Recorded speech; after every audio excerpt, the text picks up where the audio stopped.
পরিদর্শন করে দেখতে পেলাম এই হরিজন পল্লী ধ্বংস করার জন্য কিছু তো মানুষ লেগেছে। সেই হরিজনদের তো উচ্ছেদ করেছেই, তাদের পানি এবং বিদ্যুতের লাইন কেটে দিয়েছে। তা যা অমানবিক,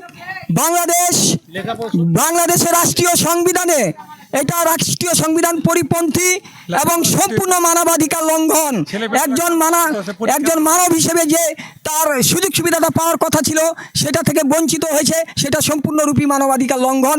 এবং আমি বলবো যে এই বিদ্যুতের লাইন এবং পানির লাইন অচিরেই এই স্থাপন করার জন্য, যা হরিজনরা যাতে তাদের ছেলে মেয়ে লেখাপড়া করাইতে পারে এবং তাদের সুপেয় পানি যেন পান করতে পারে।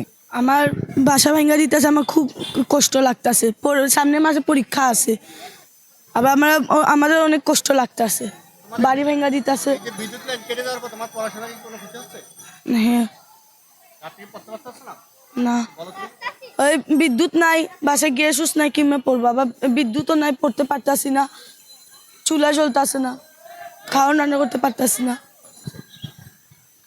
আমার কাছে অনেক দুঃখ লাগতেছে।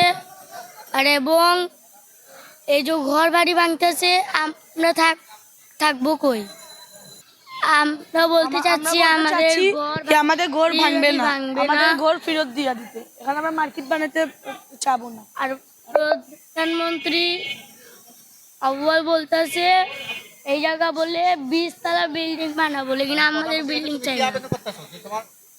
আমরা চাই আমাদের ঘর বাড়ি চাই আমরা। জি।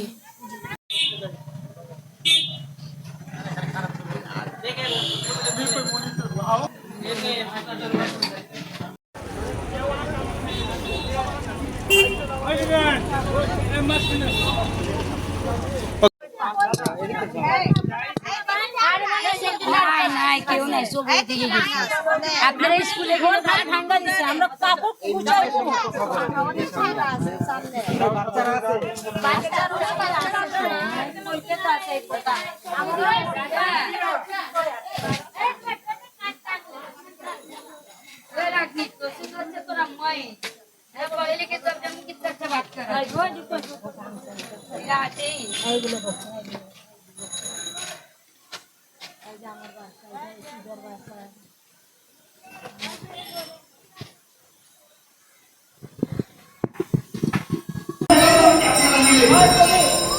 Ah, ya, de eso,